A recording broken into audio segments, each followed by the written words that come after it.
Hi, students. So I had a question about Russian split, and this specific person is hypermobile and is having issues coming out of her current deepest Russian split. So I gave her a couple tips and decided to also film a video.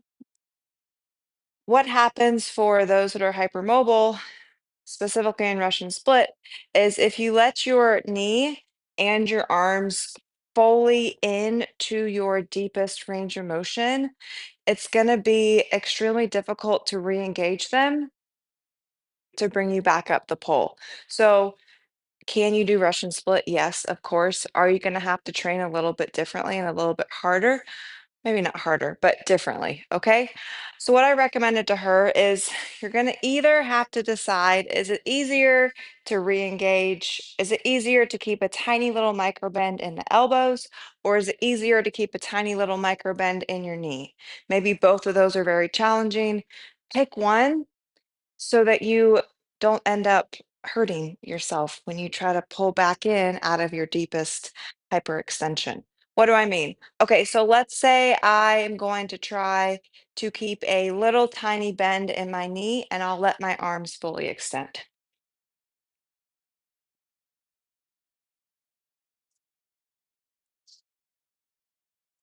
All right, I have fully extended arms, but I'm going to keep a tiny little bend in my knee.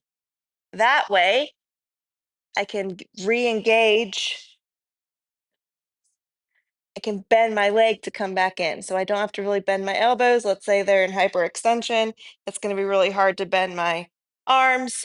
So I keep a little bend in my knee. So that way I can bend it to safely come back to the pole. You might feel shaky in that. You might feel like it's a little bit unstable. That's okay. It's going to take time to build the strength to do that. This is not forever. This is just about putting in the time, consistency, and work.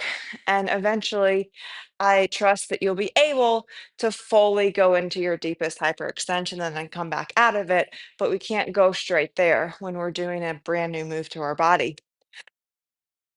Other thing you can do is, let's say you think your arms might be a little better to keep a tiny bend and you want to let your knee fully extend.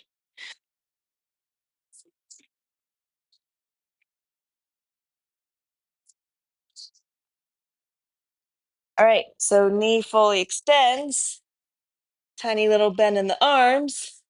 So that way you don't have to bend the knee to come back. You can pull yourself back in with your hands. Okay. Once you get to a point, pulling yourself back in, you should be able to re-bend the knee because you'll have help from your arms. It's just what happens is if you let both of your arms and legs fully extend, it's just very challenging to engage one to bring you safely back to the pole. So try that.